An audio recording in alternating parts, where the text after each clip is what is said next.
สวัสดีชื่อขันธาลีพรวิสัยปัจจุบันเป็นพนักงานโครงการที่อยู่สมาคม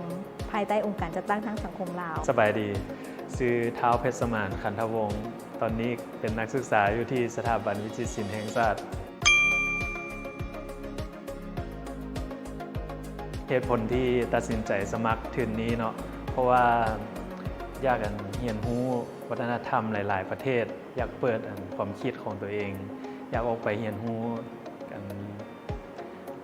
เปิดแนวคิดของตัวเองให้กว้างขึ้นแล้วก็เรียนรู้วัฒนธรรมหลายๆประเทศโดยอยู่ในช่วงโปรแกรมนี้แม่นเราได้เฮ็ดกิจกรรมหลายๆบ่ว่าจะเป็นการเรียนรู้วัฒนธรรมอินโดโดยเฉพาะแม่นการไปเยี่ยมยามหมู่บ้านชอนเดตที่เป็นหมู่บ้านชนเผ่าของบัตตาวีได้ไปเรียนเฮ็ดเบียร์ปะตอกได้ไปเรียนเฮ็ดเอ็มปิ้งเมลินโจแล้วก็ได้ไปสถานที่ต่างๆสำคัญของอินโดและก็ได้ไปเรียนรู้วัฒนธรรมโดยการฟ้อน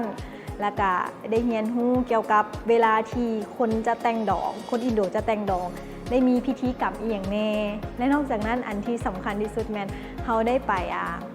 ปูเลาเซริบูโดยได้ไปดำน้ำเบิงปะการังอันนี้มันเป็นประสบการณ์ที่ใหม่สำหรับเฮาว่าตั้งแต่ตอนยังน้อยเฮาเห็นแต่อยู่ในโทรทัศน์เนาะแต่ว่าบัดนี้มาเฮาไปเห็นตัวจริงแล้วก็ได้เฮ็ดตัวจริงอันนี้มัน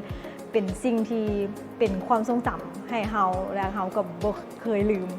ในอนาคตเนาะ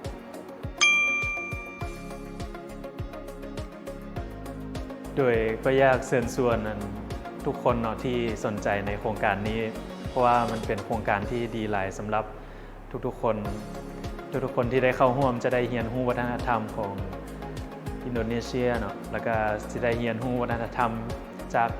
หมู่เพื่อนหลายๆประเทศที่มาเข้าร่วมในโครงการนี้จะเป็นประสบการณ์หนึ่งที่มีคุณค่าต่อตนเอง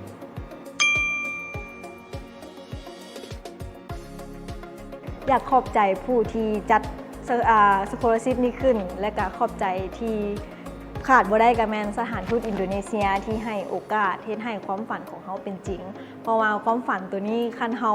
บ่ลงมือเฮ็ดมันก็บ่แม่นความจริงเนาะแต่ว่าตอนนี้แม่นความฝันของเขาเป็นจริงแล้วโดยอยากขอบใจสถานทูตหลายๆที่ให้โอกาสและแนมเห็นความตั้งใจของเฮาโดยขอบใจ